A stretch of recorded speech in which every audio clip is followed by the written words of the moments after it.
Hello, everybody. Hi, everybody. Welcome to our October Ask Me Anything.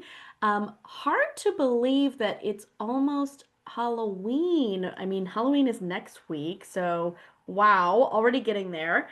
Um, I know that I'm super excited to have our guest here today because we did this event last year in December. Mhm. And it was so fun, and we got so many great questions, and we got so much great knowledge and advice from it. Yeah. But we did it in December. What were we thinking? Uh, this is much better timing. And actually, now I'm thinking, oh, we should have done this in September. The I earlier, the know this better. timing is going to be perfect for you all who are still putting together your year-end campaigns, who are, trying to make sure those emails are going to be extra opened and extra read and, Yeah. not just scanned and definitely not deleted, right? So that's what we are here to talk about today. So yeah, so excited. I think we have so many good questions, so we might as well get started real fast. I know it looks like more people are joining us, so come on, keep coming in, keep coming in. This session is being recorded, so if you don't want to furiously write down notes, that's totally fine. You're going to get the recording. If you realize how great the session is and you want to send it to somebody later, that's great because you're going to have the recording. So yes, let me introduce myself. If you don't know me, I am Carly Euler. I'm the marketing director here at MemoryFox. We are a tech platform that helps nonprofits collect, organize, and share impact stories. So if you're a nonprofit that is looking for more impact stories, especially to put into your end of year emails, that you are at the right place because that is what we do. But then my guest here is Katelyn Bond. Uh, Let me tell you a little bit about Katelyn. If you don't know Katelyn, she is a nonprofit email consultant. She's the founder of KB Digital. And there she helps mission-driven teams turn inbox attention into measurable impact. At this point, she has over 10 years leading data-driven multi-million dollar programs for organizations like National Geographic, Amnesty International, the Trevor Project, the Cancer Research Institute, the National Breast Cancer Foundation, and she blends storytelling with testing and data to inspire generosity at scale. So I don't know if you've heard of any of those nonprofits, but they're not little ones. They are big ones that have big end of year campaigns. So we are truly so excited to have Katelyn here today. And I know Katelyn has her new podcast that's out, so definitely go give that a listen. It's inbox what it's called, Inbox to Impact, right? Yes. Uh-huh. And you can find my episode. I'm on there too, so Yes. definitely give that a listen. But yeah, Katelyn, thanks for joining us again this year. Thank you for having me. This is one of my favorite formats for, yesterday I did a webinar and I'm like, oh, all the slides and the talking. So I'm really happy to be here having a conversation, talking about year end, being able to answer everyone's specific questions is just going to be so nice because everybody is at different levels. I know you had mentioned some of the bigger nonprofits that I've worked with, but I also work with small to medium-sized nonprofits too. And I know that this time of year can be really stressful, especially if you're hosting galas or galas, however you say it, either one of those, and doing events and we're getting ready for the holidays, and it can be stressful. And I used to be a marketing manager myself at a nonprofit, and I remember just being so anxious and feeling overwhelmed. So I am Right. here to answer any You sort of feel questions. like, okay, people, kind of in other industries, maybe they're wrapping up their year, right? Yeah. They're maybe going on a vacation or they are, taking some time off for Thanksgiving or Christmas. But we know in the nonprofit sector, you got, you have Thanksgiving, but you got Giving Tuesday coming right up. Hmm. So, how many days off are you really going to take when you're trying to get Giving Tuesday out the door? And then Giving Tuesday this year falls in December, which is just on the heels of end of year giving, which we know is, the biggest time of year. The last, what, 3 days of December is like when people get the most new donors, but also the most recurring donors coming back to give again. So it's such an important time. And now, today, we also know email is the best way to connect directly with those people that are looking to give to you and really get your message exactly the way you want it to be told. So You are all in the right place. This is yeah, really timely. And we feel for you. We feel for you. If you're feeling that stress, Hmm. we are feeling for you. We have both been there. So Yeah, with been that in there. mind, what do you think? Shall we hop into some questions that we Yeah, let's do it. and then Yeah. anybody that's here right now, if you have a question that comes up, definitely type it in the chat and we will get that answered for you. But we did get a lot of great questions during registration. So let's start off strong. We have a question here that came from Stacy. Stacy is wondering, with inboxes becoming more crowded, what new trends or creative formats in email marketing have you seen that really boost results? I also want to retweet that question, Stacy, because I'm wondering the same thing. What would you say to Stacy? Stacy, I would say now is maybe not the time to be trying new trends. We are at year end. There are going to be tons of inboxes that are filled, a lot of emails coming in. So let's stick with what works. And that is sending consistent emails over, the 2 months. So we're talking about Giving Tuesday is when really the end of year season is launching. And in that last week of the year is when we're wrapping it up. But the last week of the year, and let me actually show you. And we had a ton of questions about timeline, and Yeah. I have this graphic that I'm showing now that Next After came out with because I think we feel so much pressure like to be a part of Giving Tuesday, but in reality, most of your donations are going to be coming in um, around December 25th to the 31st, so that Mhm. last week of the year, right? And that is when you should be sending a majority of your emails. And if you don't have enough resources to be putting into a lot of emails or communications, then I suggest just focusing on this last week of the year. And the messaging should be quite urgent. So, um, this is your chance to make your gift before the year end. You have till midnight. And I actually have a timeline here that goes more into like what that should look like. Ooh, this is hot topic knowledge right here. Yeah, yeah. And I told you, Carly, I have a resource that I'm going to share with you all that has every single email laid out and when it should send, what it should say. So I won't go into that, but this timeline is really important. And I want people to also be thinking about, well, it's almost November now.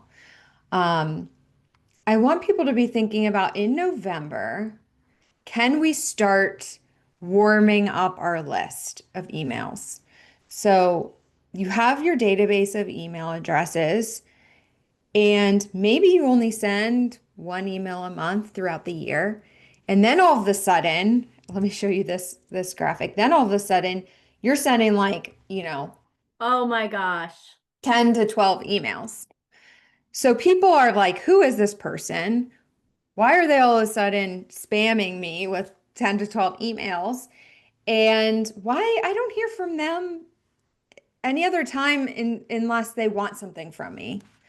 So I want you to start thinking, we're in November here, so obviously it's a little bit later in the game, but increasing and warming up your list now. And when I say warm up, I mean send them things that are not an ask. Mm. So stories are a great thing to send them. Impact stories, impact reports, any sort of resources you might be able to share. Do you have any other examples of like warming up emails or stories that would be good? Well, yes, so I'm thinking um so stories, of course, but I'm even thinking like videos a video that's within your email that is even coming from someone on staff. So, and I say that because kind of traditionally people tend to think of stories, when you say the word story, as like an impact story that comes from somebody that you've served. But maybe even that story is, and that email might be coming from your CEO and it's reminding everyone why they founded the organization. Or maybe it's just saying, hey, Thanksgiving's coming up. I want to remind you why I'm so grateful for your support. These are the things we got to accomplish so far this year. And maybe looking ahead, here are some things that we are looking to accomplish, or maybe goals we're looking to reach for the end of the year. So, yeah, I think, that's just kind of another form of storytelling, but definitely like those gratitude videos, and letting people know, even like from a volunteer perspective or from, somebody else that works at your nonprofit, their unique perspective of like why your nonprofit is so great and why they should continue to support you. I love that stuff. Yeah, yeah, I agree. So you're adding to the cup before you take from the cup. Like you're making sure that people know how much you appreciate them and how they've supported your work. And then when you ask for something, it doesn't feel so icky. And I think that's one of the challenges that I have heard from across the board is like, we don't want to bother people. We don't want to ask too much. One, if you don't ask at all, you're not gonna get anything. Right. Two, if you're doing this right, and you are giving throughout the year, then it shouldn't feel so bad to then at the end of the year ask for something in return. And Yeah. I also want you to remember and think about, remember the important work you're doing. It is worth the room in the inbox, first of all. Second of all, think about like what Target and TJ Maxx and Amazon and Costco are sending out hundreds of emails. Oh, yeah. They're not saving the world. They're not helping people. They're selling socks or, whatever. So compare yourself to them. It is okay to take up space. Yes. It is okay. And so when people see like I'm recommending 12 emails, a lot of them get scared, but I just really want to encourage you to send more. And if you can't, that's okay too. You might have a small team and you might not be able to make this happen. But if you don't ask, you will not receive. I so agree with that. I think you learn that when you start fundraising, right? Like it's fundraising is like dating. Like you can't get a date if you never ask anybody out, right? Like I mean, you're just never it's never going to happen. So that is such a good reminder. Um, and actually, I know we're going to actually no, I'll wait because I know we're going to talk about this later. But I was going to bring up something about segmentation, but we have that's coming up. Well, let's go into it. Let's go into it. Yeah, let's do Okay, it. good. Because I was gonna say, I think you mentioned that maybe people are doing galas right now, or maybe people are getting ready for those fundraising events. And I think that there were lots of questions about segmentation, but what do you think about when it comes to the end of your emailing, if somebody has just come to a gala of yours and maybe they've given a large amount or their standard amount at your gala, what they are used to giving. Would you still recommend sending them those emails and including them in that end of year campaign? So that is going to depend on your preference. Um, I say yes. But I think that as long as you do segment your list in a way that makes sense. So those people that maybe gave in the last, 30 days, they get a different message than somebody who hasn't given at all. Right. So the messaging can be tweaked slightly for that group, saying like, you were such a great supporter of us this year. We really appreciate, look what all of you've made possible. And we're doing this year-end campaign. Would you like to make an additional gift? Right. Versus um, give, give, give. We are not going to recognize that you just gave and we're going to ask again. And I also say make sure that you exclude people if you have a campaign, if they've already given to that campaign, Mm, exclude them from the rest of the emails so that you're not asking them several times if they've already given. So that's another part of audience building, making right. sure that you're reaching the right audience. Yeah, and some of that also can be mitigated by automatic emails, right? Like if you know they gave, of course they've given, they get kind of that automatic thank you email. Maybe there's a nice story in there, a nice message in the thank you for giving to this campaign. And then you have a list over here that we can just make sure they don't receive that. You certainly don't want them to receive that same thank you email again, right? Because that would be silly that they would get that again. But yeah, you want to make sure that they get a different message. But I agree. I think it's okay to leave them on those messages, if nothing, just so they know what's going on at your nonprofit. I mean, it's up to them ultimately if they want to give again. Exactly. And not giving them the choice, I think, is doing yourself or your organization a disservice because maybe someone had such a great experience at the gala. They gave a small gift, but they have the ability to give more, then this would just remind them of that. And that's not uncommon for people to give a small gift to see how your organization communicates with them, what they do with that money, and then from that deciding, oh, well, I'll give more. Or maybe someone got a holiday bonus and they want to give it to a charitable organization. If you're not there in front of them in their inbox, reminding them that you exist, they will not think of you. And Right? so you really do have to be communicating consistently and including everyone, but trying to personalize their message so that they feel like you know them, like show them you know them is what my friend Jordana Merkin says. The best way to do marketing is to show people that you know them by personalizing their communications. I love that. So then, kind of even going off a little bit more to my question, Bob had submitted a question during registration where he said, "How do I differentiate messages to past donors and cold prospects?" So you talked about maybe recent donors versus people who haven't given yet this year, but what about even people who haven't given in several years? Are we still emailing them? What do we think about reaching out with a different message for that? Yeah, that's a really good point. And I'm going to share the slide with you again. I just gave this presentation yesterday, and there's so many questions that I feel like the graphic Ooh. shows better than me saying it. But here's an example of segmentation in a fundraising campaign. So you're not going to do this for every single email you send, but when we know that the CTA is to donate, we want to make sure that we're segmenting our emails by either the past giving history or interests.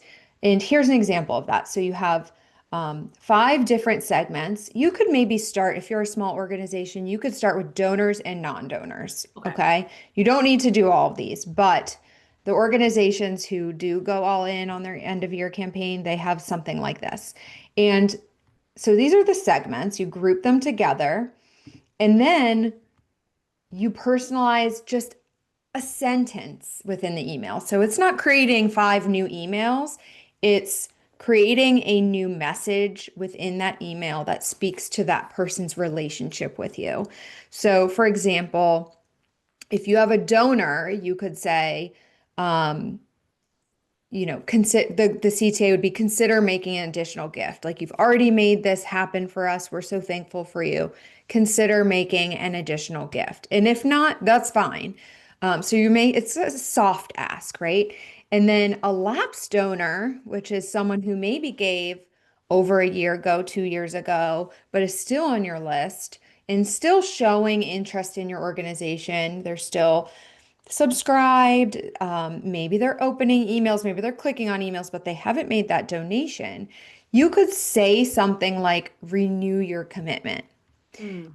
Depending on what kind of technology you use, you could get even more specific and say, your last gift was on December 25th, 2023, and you haven't given since then. You made such a difference. We need you this year. Would you consider giving that amount again this year? Like you could get that specific depending on your technology. But if you don't have that, then you could just say something like renew your commitment or renew your donation, something like that. That's so great. What a fun little cheat sheet this is. Where you just have just a few different options But yeah, you're right. I mean, it's really just tweaking a few things in an email and then just making sure it's connected to the right list and then, hitting send. We don't or hitting schedule. So, Yeah. yeah, that's a great point, especially when it comes to those donors that haven't given in a while. You want to make sure you're still in their inbox. Hmm. That's yeah. I mean, because ultimately, if they want to unsubscribe, they can unsubscribe. And actually, there was a question about unsubscribe. So maybe this is a good time Yeah. for that. This question came from Kezra. She said, how do you respond to unsubscribes when you're in the midst of an email campaign? How do you adjust? Okay. All right. I'm going to quickly go back to segmentation because I think these two things are related. So Renee had asked, what's the one thing that you need to do and Mm, what's one thing to avoid? And so segmentation is the way that you avoid getting unsubscribes, in my opinion. It's making sure that you're not emailing those people who don't want to hear from you. And so, um, if you can, the one thing to avoid would be sending an email to your entire list. So okay. everybody gets the same the same message over and over. That is not going to work. And not only will you not see results in your campaign, you will also be ruining your deliverability. Ooh. I don't want to get too much into that because it's very technical, but you don't want to end up in the spam box. No. And there are messages that are sent from your email service provider to the inbox service provider. And there's a lot of stuff that goes on in between. And Mm, there's things you need to do to make sure you continue landing in the inbox. And if you continue sending emails to a huge list of people who are not engaged, then your emails will end up in spam or ooh. not delivered at all. And the hardest thing to do is come back from that. Once you've done that, you cannot, it's really hard to come back. So at the very least, exclude or clean up your list before end of year.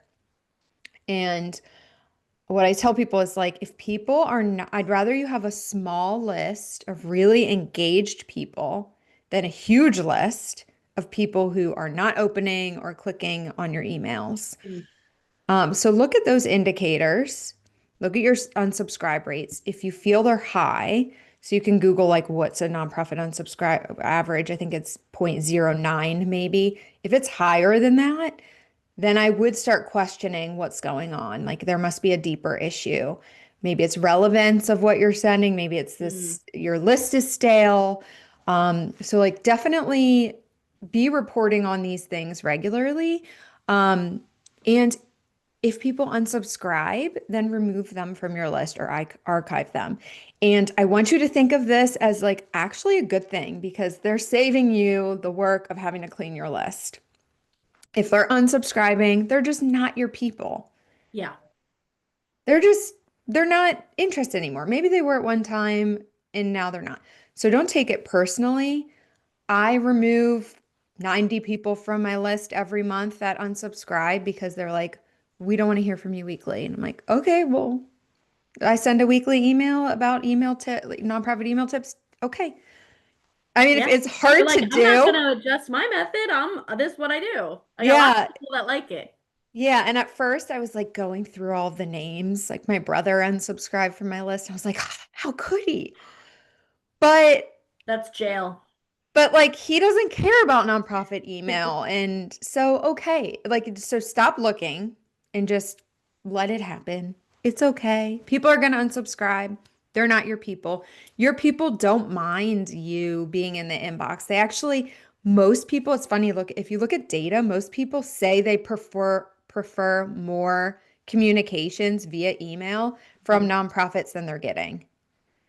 It's like I 80% of agree with people are that. like, I don't hear from you enough. Yeah, I think that makes sense. I know this is like kind of uh parallel, but the I think that makes a ton of sense to me because when you think about where other places you might get messages from nonprofits, you often think about social media. And that would be kind of maybe the next channel that you might hear from a nonprofit on. But the thing is, without money, without ads, without boosting posts, without, all of these kind of additional resources that those brands that you were talking about earlier all have, nonprofits just, they can't compete with Nike, with all these people that are coming up in your inbox here as well as on your social channels. So yeah, email is going to be the way where you're still going to get kind of that same amount of real estate without the same amount of investment as a huge brand just naturally has more of. That's a good point. Yeah, and typically we call it an owned audience, Yeah, right? Is that what you call it too? Okay. So you don't have to earn the audience, you right, own it. So that means that like somebody signed up to be on your list. We're not buying lists here. We're not right. reaching out cold to people. At some point in time, these people came to your event. They gave a donation. They said like, "Yes, we like what you're doing. We want to hear from you more." Okay, so they want to hear from you. Yep. They want to be included. Give them the opportunity. It's a mindset shift. Give them an opportunity to be a part of this amazing thing that you're doing. And so, yeah, like you said, email, and that's why I dedicated my work to email because, quite frankly, I deleted most of the social media apps Yeah. off my phone because I was getting too distracted. I felt like this is like way personal, but I just felt like I wasn't present anymore Right. because I was so sucked into that. And I didn't like the way that made me feel. So I end up removing them from my phone. And a lot of people are doing that now because we have to Mhm. protect our mental health. Yeah. And so if people are leaving social media more, then how are you reaching out to them?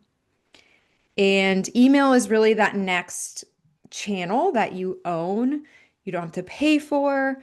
And so people investing in email, if you do it right, will definitely pay off in the long run. I think you can quote me on this. We are about to hit a revolution where people are going back to flip phones. I think people are done with all of this like constant no, like I think that more and more people are kind of experiencing what you have experienced, Yeah. right?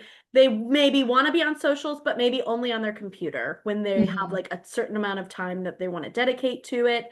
Or maybe they only want to be on LinkedIn or they only want to be on TikTok. And I think that's great. I don't think we should be expecting nonprofits to be on every platform, and we shouldn't be expecting our entire audience to also be on all those platforms. So, if they want to come to you and they want to say, "Hey, I'm signing up for emails to hear from you," it is a great plan to make sure that you are keeping them informed and letting them know about your needs, but also letting them know about your successes and letting them know about the great things that they've already helped with. So, yeah, great advice. Yeah. And I would say give people like be really interested in make it a priority to learn about what your people Yeah. care about. And you can do that by looking at a lot of like testing things and looking at your data. So send an email and then send a completely different type of email and see like, are people really interested in, like, for example, I have one of my clients is the Cancer Research Institute. And so they send a lot of emails that are focused on cancer research and the Hmm. science, but then they also send emails that are like stories about patients. And so it's interesting to see their list is really interested in the scientific updates. Mhm. That's their audience's interest. So looking at that data and saying, okay, people really like this. Let's try this. Don't be afraid to try new things, but also give them the opportunity to opt out Yes. of things. So like if you can have like a subscriber preferences center where at the bottom of your email update your preferences.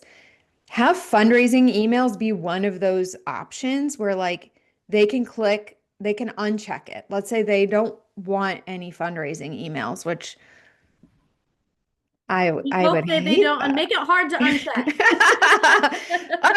Yeah, like, but just like, if you, or you could say, I've seen people do this where they're like, we're launching this campaign. Yes, If you don't want emails about it right now, check here and you won't receive, and then make sure you exclude them, of right. course, but giving people options and like being transparent about, hey, we're about to do this. If you don't want to get 12 emails from us, uncheck this and we won't send them. This is so the strategy you're mentioning is super important, and it's another form of segmentation, of course. Yeah. I have seen brands, for-profit and nonprofit brands, also use this strategy when it comes to certain holidays that might be sensitive to people. Yeah. They'll say, I recognize that Mother's Day is coming up, and that might be a hard day for some of us. If you'd like to unsubscribe from communications for the next 2 weeks, they'll be mother focused or something like that. And I think that that's a really great way to let your donors know you're listening to them and that you really respect what they are wanting to consume. But you can have a timeline on it. You can say this is something we're working on right now, and but we really hope that you'll come back to us and want to be a part of our brand instead of just having them unsubscribe outright. And be a part of our brand after we're kind of done with that campaign. I think that's nice, especially if you can, easily set it up and make sure that you can, make sure all the automations work and stuff. Hmm. It's a really kind thing to do for your list. Yeah. Yeah. I love that idea. Like Mother's Day, a lot of organizations will do Yeah. that. So yeah, that's a great idea. All right. What do we think about? Okay. How about? Okay. This might be like the elephant in the room for most people, but let's talk about subject lines.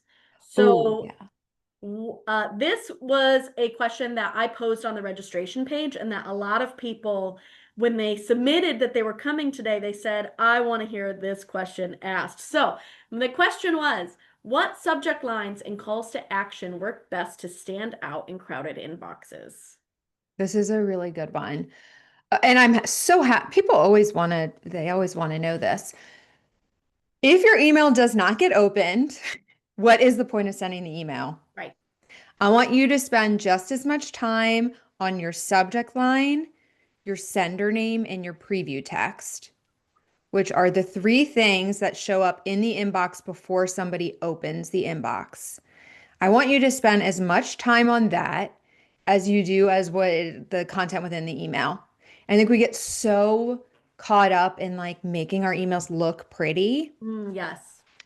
and they don't need to look pretty. They need to be strategic.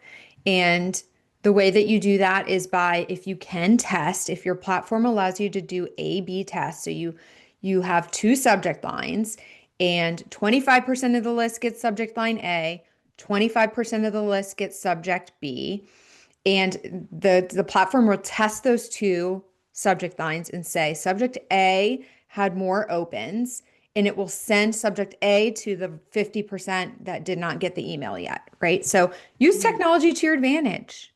Use technology to your advantage. MailChimp, Constant Contact, most of them have A/B testing capabilities. So test your subject line. That's the easiest, I think, way that you can optimize your campaigns. Um, Go back through your year in last year's campaign, look at the subject lines you used. Were there some that had higher open rates than others? Test those against a new subject line, or just if you don't have testing capabilities, repurpose that or Mm. reuse it. Let's say a subject line that worked really well was one that had an emoji and then a short text. Try that format again and see if it works. It's going to depend on your list. And I hate like saying it depends because everybody says that, but it really does. Your people are different than somebody else, another nonprofits. And nonprofits are we're our own kind of beast. We're not the same as the for-profit world. So there's some tactics that work with the for-profit world that don't work for us, Mhm. right? Yeah. So any way that you can, especially towards the end of the year, increase the urgency by saying, before midnight or last chance or something like that, great. Um, I think that people also respond well to matches. So if you have a match and you can put that match in the subject line, then that seems to work well. Um, if you can make it look like it's coming from an actual human being, that also performs well. So if you're sending 12 emails, then I want everyone to for you to test a different kind of strategy and see how it works. And the KPI that you'll be looking for is open rates because the goal of testing a subject line is to see how many people you can get to open the email. So that is what you want to do for subject lines. And same thing for sender names. So Ooh. sender names you can change in your email service provider. And for each email, you can try a different sender name. And now I don't know if you've noticed this, Carly, but in your inbox, there's a lot of changes that are happening because of AI. But one of the changes is that emails from the same email address are being threaded. Yes, I have been noticing that. So that's a good thing because now emails have a longer shelf life. That means people might go back to an email, weeks later. That is a good thing. But you don't want every single sender name to be the same. You want Wow. to try something different. So just test. Maybe it's your CEO's name. Maybe it's the match at your organization's name. Maybe it's your friends at. It's nice to include your brand name because people won't always remember who you are. And Hmm. so they can make that association like, okay, I know I've seen Alex Wong before, but I'm not sure where he's from. So this allows people to have context to who is sending the email. Um, but you might also want to try one if you have a CEO or someone within your organization that does already have trust. The name is like Scott Harrison. We all know who he is. We don't need to say Charity Water. You could try that too, where you just say from Scott Harrison. Um, and so I think testing different things and seeing what works is the answer. I've seen recently a report came out from subjectline.com about subject lines that perform well. They are saying that if you start with an emoji before the subject line, and in particular, if it's like a negative emoji, which is weird. So like a broken heart. I think you did this one I too. tried it and I gotta tell you, it worked. I It got a worked. lot of responses. Yeah. So for some reason, that seems to work. It was like the Um, emoji where you like look like you're in pain. It was like, yeah. Try that. And like they're saying if you actually don't put a pre-header or preview text at all, so you just leave it blank, it leaves space in the inbox and people mhm. seem to then it amplifies your email in front of the others. Um, I think the shorter the better. Like quick question, that one seems to always work. Um, if it's a story, letting people know who is in the story. Yeah, that's nice. Yeah. You might want to try numbers. I think odd numbers seem to work well for some reason. So, like I said, try them, test them throughout the year, repurpose them at year end. That's going to be the best way to do subject lines. So this is I guess maybe not exactly an end of your emailing question, but Okay. would you say like if you are a nonprofit that sends out an email every other week and maybe you have you usually use kind of the same subject line, right? Like maybe it says a message from the water.org CEO, and maybe you always use that. Um, and it's kind of like an intro to your newsletter or something. Is that something that you would recommend maybe changing up, or is there something to be said for consistency? Um, I know for that's a me, hard I'll one. just say I know for me, if I see kind of the same subject line coming from people once a month or more, I don't tend to open it or read it because I'm like, ah, Yeah, it's actually a pet peeve of mine when people are like, July newsletter. Like yeah. that's the subject line. I'm like, I'm not opening that. I almost feel So, like they made a mistake. Like they just didn't like they didn't update their subject line or yeah. something before they sent it. Here's the thing is you want every email to be something different. Yeah. Like we have really short attention spans. We have so much going on. And there's really is a science behind how we decide what emails we open and what emails we don't. Right. And the ones we open are typically ones that come from a friend or someone who's like a client or a one-to-one. And so the more you can make your email look like that, but also not be, we're not deceiving people. We're not doing a bait and switch situation. Like you should, whatever you have in your subject line should be a preface for what is in the actual email.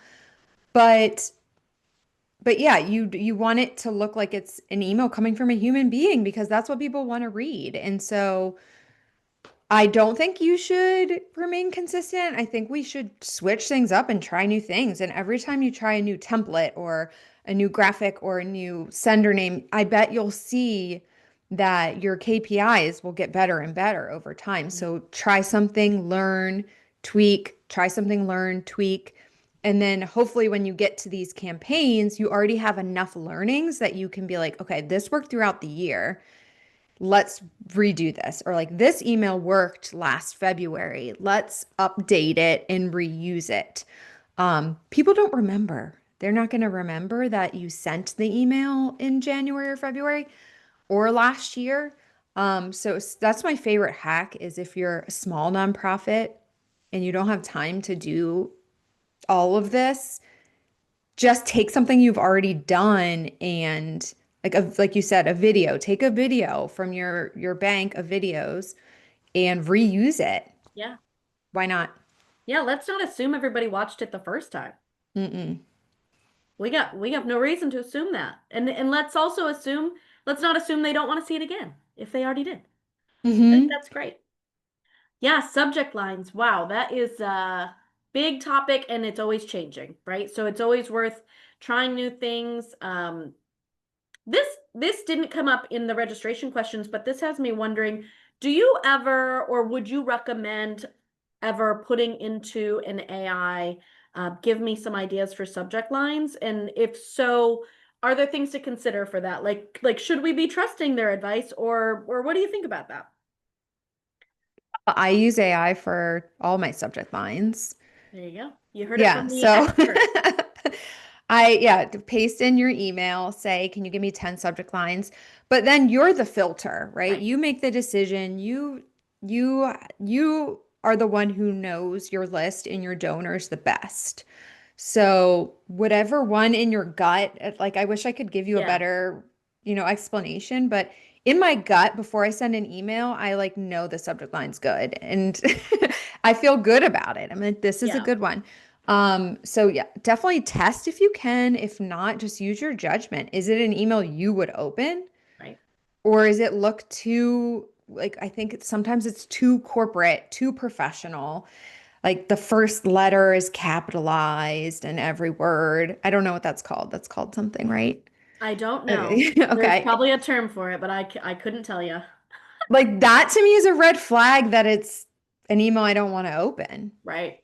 So think about your own behavior and be curious about your list and how they interact with your emails. I love it. All right, let's think about okay, so lots of things to consider with subject lines. Gosh, so many other good questions on here. Let's see here. We've got one. Okay, this one's kind of funny, and I know you touched on this a little bit when you talked about timelines, but let's just think about this question came in from Lorraine. Lorraine said, as you've already confirmed, Mm. Lorraine said, I heard the last 3 days of the year remain the highest donation days in number of donors and total amount given. Is there a way to escalate that? Or does human nature just are they going to procrastinate? Can we try to get all those people to donate a little sooner? Are there methods for that, or is this just procrastination? I don't have an answer for that. I've never seen anybody successfully get people to make the donation much earlier. I think we Right. have Giving Tuesday, there's usually a spike because it's a national day of giving. It's similar to like Black Friday. Why do people Yeah. go shopping on that day? Like because they know this is the shopping day. Maybe it's a tradition. Every year they do it on this day.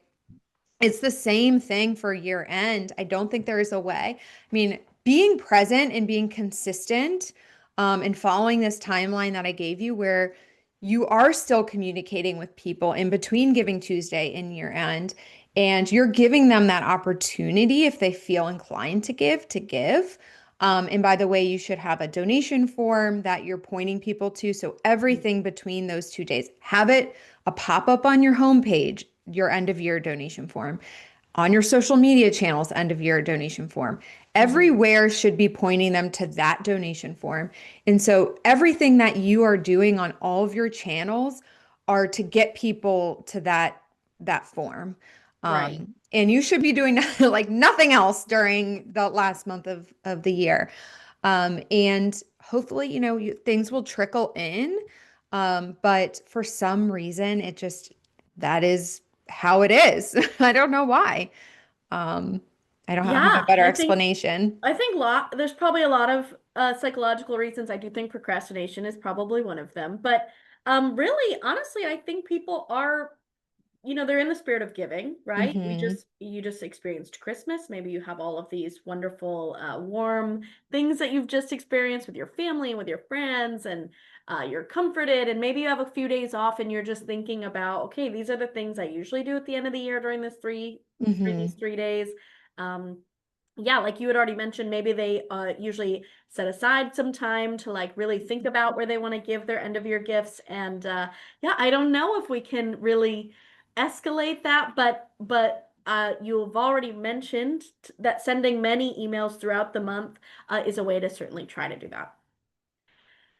Okay, let's Yeah. talk about, let's see. So you nail your subject line, people are opening your emails, but now let's think about what is the sweet spot for the length of an end of year email. What are we looking for in terms of scrolling, maybe on mobile or maybe even on your desktop?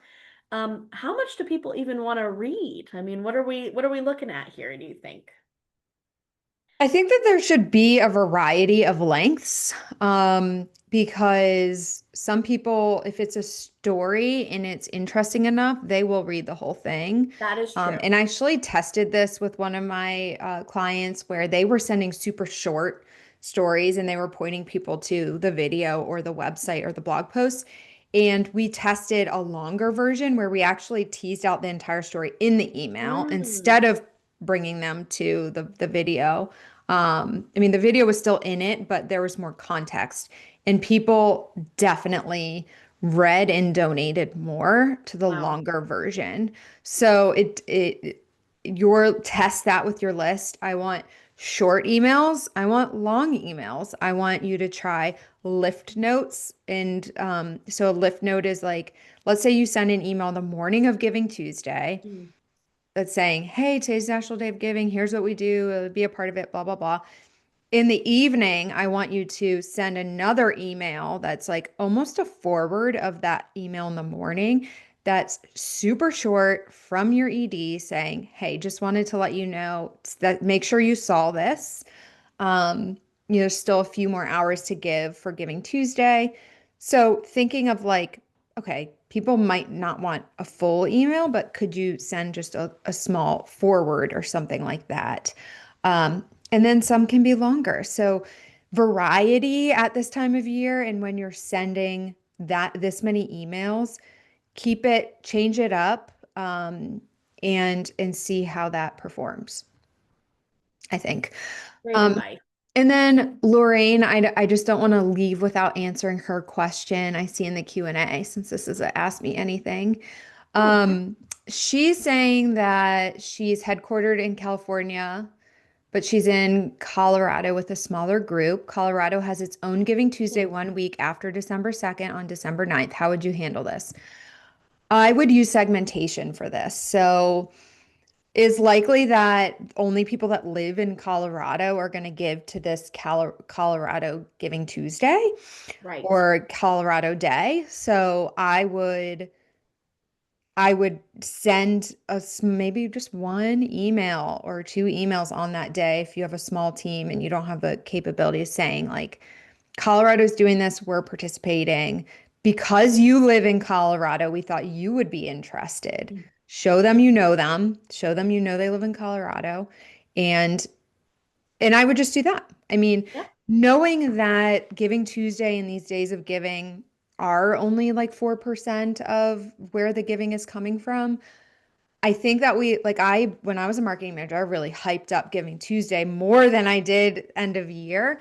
But now that we have the stats that say like Yeah. not as many people are giving on Giving Tuesday as they are in that last week of the year, I would put a lot of my resources just into those last few days of the year.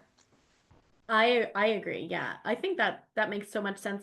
It is funny though that they would have like kind of their own like we're just gonna do a Giving Tuesday, post Giving Tuesday. So that's funny. But yeah, no, I think that's a really good option, of course, just to make sure that you know where your people, and you might even get some responses that say, "Hey, I actually don't live in Colorado anymore. You can update my Yeah. contact information." And then you're like, "Okay, well, let's get to that." Yeah. All right. Okay, we have 8 minutes left here. So let's see what else we can get through before we get to the end of our time together today. And if anybody else has questions that is live attending, drop those in the chat or in the Q&A. We'll get to those. Okay, let's see what this one is. Um, Oh, this is an interest. Oh my gosh, we have so many good questions. Not sure which one to pick next. But this one came from Gracie. Gracie said that I'm interested in what is a great like opening sentence that really catches attention for people. So again, we've got the subject line. Now we got to get people into reading our email and keeping them on that email. Yeah. It That's a It tough de- one. it's a tough one. Because I have a hard time with teaching writing. I feel like Hmm. it's hard to figure out anything that's an opening hook. So look at your whole email, figure out what is the most interesting part of the email and Yeah. start with that. I You- even sometimes if I feel like my subject line is something from my story, I will make it the headline of my email too. So it's like, hey, remember, you're in the right place. Now let's get to Mhm. the point here. But yeah, in terms of like kind of an opening sentence, um my like small piece of advice is like just cut to the chase. Like let's get Mhm. to what we're talking about. You know, we don't always have to introduce ourselves. We don't have to say, remember, I'm the marketing director here at MemoryFox. It's like they probably know, or they'll scroll down and see what's in your email signature or something. That often comes up with video when people do videos as well. They want to take time to introduce themselves and set the scene and but you really want to kind of get to it. So I think that Yeah. I don't know if that's exactly answering the question, but get right to the point here. Yeah, get to the point. And I follow what's called the story brand framework. Have you heard of that? Yeah. Where you start with like the problem and you Mhm. hook people with that. And so thinking about what is the biggest problem that you're trying to solve, and then you work your way through to, tease out the problem, show the solution, and let the donor know that you and them together and in the community as partners are going to solve this problem, and they have to donate in order for that to happen. So in the guide that I provided you with, that's in the chat, you can also go to my website. It's on the homepage, katelynbond.com. There are examples in there. The framework is in there. And so if you're telling a story, which you should be with some of your emails, follow that framework because it's proven to make a difference. Yes. And now let's hit up a couple more rapid fire here. So you Yeah. showed us your graphic, you talked about your timeline, but if we had to just say, how many emails should I send during my end of year campaign? If you had to give me just one answer, what would it be? From Giving Tuesday to year end, 12 emails. 12 emails. Okay, everybody, you heard it here first. Let's get 12 emails out the door, all with different subject lines, sent from different people, wording different, maybe working on that pre-text and maybe not having it pre-text in some of them, and just trying all those things. Let's see, what else here? We have this question. Oh, gosh, so many good questions here. A lot of questions about length, questions about this. Joan said, is it too much if I send 3 emails a month? So maybe on a typical month, I think you've already answered that as well. You wouldn't say 3 is too many by any No, means. no, not at all. That's good. Okay, and then okay, how about this one from Stacy? Stacy, this is continuing with um, oh, actually, Stacy is in the chat as well. We'll make sure that that gets sent to you afterwards too, Stacy, so you can make sure that you get that link. I might have put the wrong link in there for you, but Mm, so Stacy, your question during registration was: uh, are there subtle timing of cadence strategies for sending emails that can increase engagement without causing unsubscribe spikes? So you had already said that you thought if people are unsubscribing, that is a good thing to recognize. I might even tweak this question a little bit to say, if we're thinking about what time of day to send an email, what might work best for your list, of course, we want to say, look at your historical data. But if you had to give kind of a general best time of day that people might be more yeah. or less willing to open an email and read an email, what would you say to that? So the really cool thing about, I know I use MailChimp, they actually have the ability to say send this email when your list is most likely to open Ooh, it. So it love takes that. AI, sees how when they're going to open it and will send your email at that time. So it depends on the day, the time, how your list, where you're sending from. But Neon One actually came out with a report that said like 11:45-ish Ooh, seems to be a good time because your inbox is super full in the morning. Everybody's sending at 9 a.m. yes, So can you get it in the middle of the day? yeah, I've also seen that Fridays and Saturdays, which we usually avoid, actually sending emails on those days, there's less competition. And at the end of the week on a Friday, all of us want to like get our inbox down to zero so we can go yeah, enjoy our day. So maybe send it on a Friday. Um, with the year end, you're just going to be sending it, at multiple times a day, especially on Giving Tuesday and the last day of the year. I right. want you to send an email in the morning and in the evening around like 6 p.m. And then, I mean, maybe even more than that, like Amnesty International will send 4 emails on Giving Tuesday. So if you can send more, you can send more. But if that's too much for you, then just do two. Um, 11:45 seems to be a good time. And the thing you just said about Fridays. So Yeah. I'm subscribed to like Bloomerang's email list, and they always send emails on Fridays. And I've always thought, they must know I mean, they're using Yeah. data for this, right? So I'm like, if Bloomerang is sending emails on Fridays, I can send an email on a Friday. I Yeah. agree. Um, great. So now that we just have 1 minute left, um, I, of course, love to always stop. I love to end with an open-ended question, which is if you had one final thought to share with our audience today, maybe it's something we haven't touched on at all, or maybe it's something you want to reiterate. What would you say if I'm saying, what's your final thought for end of year emailing to our audience today? I would say just plan it now. Plan as much as you can up front. Do as much of the work now and up front so that you can enjoy your holiday season. I just feel like we get so overwhelmed and burnt out by the end of the year. We all want to enjoy time with our family. So future you will thank you. Mhm. Do the work now. Do the best that you can. This is a lot. Like I recognize that if you're a one person team, this is a lot.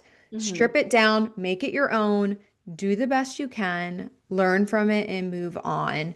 Um, yeah, I would just say do the best you can and start planning now. And good luck. If you need any help, reach out to me. If you need any words of wisdom or advice, I'm more than happy to answer. Well, I think that's a great way to end our session today. I learned so much. I learn from your emails all the time. So if you're not subscribed to Katelyn's emails, definitely get on her list because I often take her subject line recommendations, the emoji recommendation that I tried, it worked for me. So always trying new things. I think it's so important to not give up your creativity, really think about what is going to work maybe best for you, what feels right to you. You do this work for a living, right? So you know that kind of your audience the best, and you know what things might work best for them. So keep trying. Don't get down on yourself. Best of luck as all that end of year fundraising comes into your inboxes. That hopefully you can hear a little cha-ching coming up. And everybody enjoy the rest of your week. And you'll be getting the recording after this. So thank you, Katelyn, and best of luck to everyone for their end of year giving. Thanks, Carly.